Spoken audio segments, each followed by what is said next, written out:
Hello दोस्तों, नमस्कार, जय हिंद, भारत माता की जय। कैसे हैं आप सभी सनातनी? आशा करता हूं आप सभी लोग अच्छे होंगे। दोस्तों, आज का वीडियो लास्ट तक देखिएगा, मिस मत करिएगा। अगर आप एक सनातनी हैं तो कोशिश करिएगा लास्ट तक देखने का। देखिए, आज मैं 2-3 मुद्दों पे बात करूंगा, वो आपको उसके आगे वीडियो भी दिखाऊंगा और आपको बहुत चीजें समझ में आएंगी। दोस्तों, बात हमेशा मदरसे की होती है। सुमैद जवई है जो एक स्कॉलर है, इन्होंने बोला कि मदरसे में अब्दुल कलाम, राजा राम मोहन राय, मतलब कितने 3-4 लोगों के नाम गिनाए। सर वो भूल जाइए, आपकी बात करिए मदरसों से कितने आतंकवादी निकल रहे हैं। जिन मदरसों में केवल अल्लाह अकबर, नाराए तकबीर, अल्लाह ही मानो, अल्लाह का ही बात मानो, अल्लाह का संदेश मानो, ये पढ़ाया जाता है, उसकी आप दुहाई दे रहे हैं डिबेट पे बैठ के। अगर इतना ही मदरसा अच्छा होता तो हर राष्ट्र, हर देश में लोग मदरसे की ख्याति कहां से क्या होती है, मदरसों को लोग शक की निगाह से नहीं देखते। समझ में आई बात आपको? और रही बात, अब आगे मैं आपको दिखाता हूं कि रही बात हमारे धर्म की, हमारे गुरुकुलों की, तो अगर हम लिस्ट गिनाना शुरू कर देना भगवान कृष्ण से लेकर श्री रामचंद्र जी तक, तो आपकी दिमाग से ना खुजली होने लगेगी, उड़ जाएगा आपका दिमाग। और आपको हमारा गुरुकुल इतना महान, इतना बड़ा है कि उसकी समझ आप लोगों के बस की बात नहीं है। आप जैसे मुल्ला लोगों की समझ की बात नहीं है। आप जैसे लोग उस चीज को समझ में ही नहीं पाएंगे। इतना महान हम लोगों का गुरुकुल है, जिसमें आतंकवादी नहीं पैदा हुए थे, जिसमें भगवान पैदा हुए थे, जिन्होंने भगवान ने जिसमें शिक्षा ली थी जी, जो आज हर देश में, हर राष्ट्र में, हर पटल पर ख्याति रखते हैं, अपना महत्व रखते हैं। तो आपको मैं समझा नहीं सकता हूं, ठीक है दोस्तों? आप वीडियो देखिए आप लोग जरा, फिर बात करते हैं। जिस देश में 3 लाख से ज्यादा मदरसे चल रहे हो, जिस देश में 2 लाख से ज्यादा मस्जिदें विद्यमान हो, उनमें तैयारी क्या हो रही है? दिन रात बोल रहे ला इलाहा इल्लल्लाह, 5 बार बोलते हैं, 5 बार नमाज पढ़ी जाती है और शुरुआत इसी से करते हैं कि कोई नहीं है, ला माने नहीं है कोई भी अल्लाह के जैसा, और मोहम्मदुर रसूलुल्लाह, अर्थात मोहम्मद ही उस अल्लाह का रसूल है। इन 2 के अलावा और किसी को हम पूजेंगे नहीं, मानेंगे नहीं। जब तक ये मद्रासा दिमाग में घूमते रहेगा तब तक बच्चा को भी डॉक्टर इंजीनियर नहीं बन सकता है। अगर बच्चा को आप स्कूल में जाने का समय आप पूछ लेता है कि बेटा तुम मद्रासा जा रहा है, तुम जुनाब बनेगा, इस रास्ते से तुम डॉक्टर नहीं बनेगा, तो कोई बच्चा मद्रासा नहीं जाएगा। मद्रासा में तो दाखिल किया जाता है वायलेटिंग ह्यूमन राइट्स, किसलिए वो रास्ता बंद हो जाता है। तो आप जरूर कुरान पढ़ाइए, उसमें कोई प्रॉब्लम नहीं है, लेकिन सबसे ज्यादा पढ़ाइए साइंस, मैथ्स, बायोलॉजी, बोटानी, जियोलॉजी।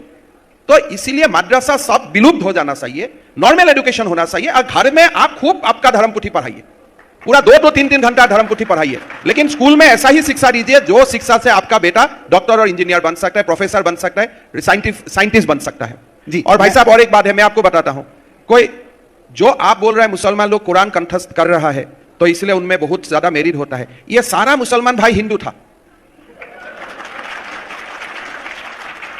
कोई एज ए मुसलमान यह धरती में नहीं आया, भारत का धरती में सब हिंदू ही था। तो आई विल गिव क्रेडिट, अगर कोई मुसलमान बच्चा बहुत ज्यादा मेरिटेरियस है, I will also give a part of credit to his Hindu past.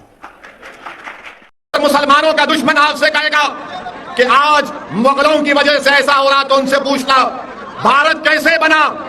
50,000 साल पहले अफ्रीका से लोग भारत को आए थे। कितने साल पहले? 50,000 साल पहले। 40,000 साल पहले ईरान से किसान आए थे। 30,000 साल पहले स्टीप से लोग आए थे, स्टेप से लोग आए थे।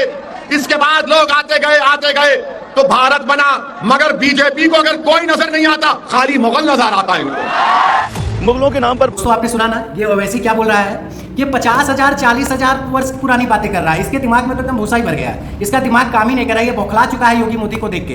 दोस्तों, इसको ये नहीं पता है कि हम हिंदुओं का इतिहास सतयुग, त्रेता युग, द्वापर युग और कलयुग है। हम हिंदू आज से नहीं है बेटा, हम हिंदू सतयुग से 17 लाख वर्ष पुराने, त्रेता 12 लाख वर्ष पुराने, द्वापर जानते हो 8 लाख वर्ष पुराने। हम लोगों का इतिहास तुम्हारे बस की बात नहीं है जानना। ना जाने क्यों ये 40,000, 50 साल की क्या बात कर रहे हो तुम? हिंदू आज से नहीं है। हिंदू के ग्रंथों को उठा के देखो, हिंदू के पुराणों को उठा के देखो, ऐसे ही द्वापर, त्रेता, सतयुग की बात नहीं कही गई है। ऐसे ही रामचरितमानस, ऐसे ही रामायण नहीं लिखी गई है। समझ में आई बात? तुम्हारे समझ की बात एकदम नहीं है, और ना तुम उन लोग किसी को समझा सकते हो। और वो जो है ना तुम्हारे साथ चिल्ला रहे हैं, हुटिंग कर रहे हैं ना, उनके भी समझ में नहीं आने वाली बात है। वो बस अल्लाह अकबर, नाराए तकबीर लगाए और विदेशों में शक की निगाह से देखे जाएं और आपस में ईरान, इराक, अफगानिस्तान की तरह आपस में लड़के मर कट जाओ, ठीक है? तुम लोग को समझ में नहीं आएगा सनातन धर्म, और ये बात तुम शोभा भी नहीं देता, तुम बात करो भी मत। दोस्तों, आगे देखिए जरा। कौन से है जो अहले दिल थे, सूफी थे, जिन्होंने इस्लाम को भारत को लाया। अगर भारत में पहली मस्जिद मुगलों ने नहीं बनाई थी, भारत में पहली मस्जिद अगर बनाई गई तो केरला में बनाई गई थी। वो बादशाह थे। बादशाह दीन का नहीं होता, आलिम दीन का होता है। सूफी जो होता है उसका ताल्लुक दीन से होता है। मगर बीजेपी मुगलों को मुसलमानों से जोड़कर कहती है नहीं, वो 600 साल पहले ऐसा हुआ था। पहले ऐसा हुआ था, 450 साल पहले तोड़ी गई, अब हम उसमें खोद के देखेंगे कि हमारी राय क्या है। क्या यह बात सच नहीं है कि पुष्यमित्रा ने बुद्धों की मंदिरों को तोड़ा? इसकी बात क्यों नहीं करते बीजेपी और संघ परिवार के लोग, मगर बोलेंगे नहीं, ताजमहल के नीचे जाकर देखेंगे। ताजमहल के नीचे क्या मिलेगा आपको? नहीं, हम खोद के देखेंगे क्या मिलेगा। तो क्या मैं भी खड़े होकर कह दूं कि देश के प्रधानमंत्री मोदी जिस घर में रहते हैं उसके नीचे भी मस्जिद है, खोदी जाए? ओवैसी से क्या आप सत्यनारायण की कथा सुनना चाहते हैं क्या? आप क्या उनको चाहते हो सत्यनारायण की कथा सुनाए?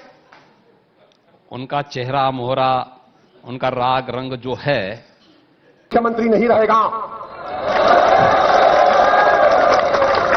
हमेशा मोदी प्रधानमंत्री नहीं रहेगा। और हम मुसलमान वक्त के एतबार से खामोश जरूर हैं, मगर याद रखो हम तुम्हारे जुल्म को भूलने वाले नहीं हैं।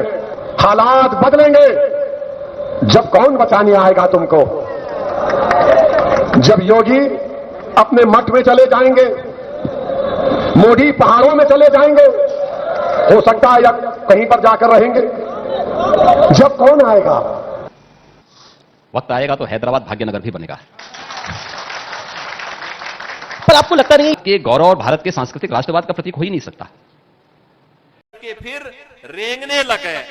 मैंने कहा घबराओ मत, रेंग के कितने चल पाओगे? 10 मार्च के बाद जब भाजपा की सरकार फिर से आएगी तुम्हारी गर्मी शांत कर देगी। लोगों ने कहा कि अरे साधु होकर के ऐसी बात कर रहे हो।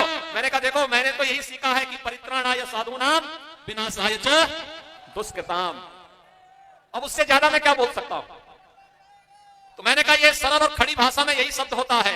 संस्कृत में बोलूंगा, साहित्यिक भाषा में बोलूंगा तो परित्राणाय साधूनां विनाशाय च दुष्कृताम की बात बोलूंगा, और जब खड़ी भाषा में समझाऊंगा तो यही बोलूंगा कि तुम्हारी गर्मी 10 मार्च के बाद शांत हो जाएगी।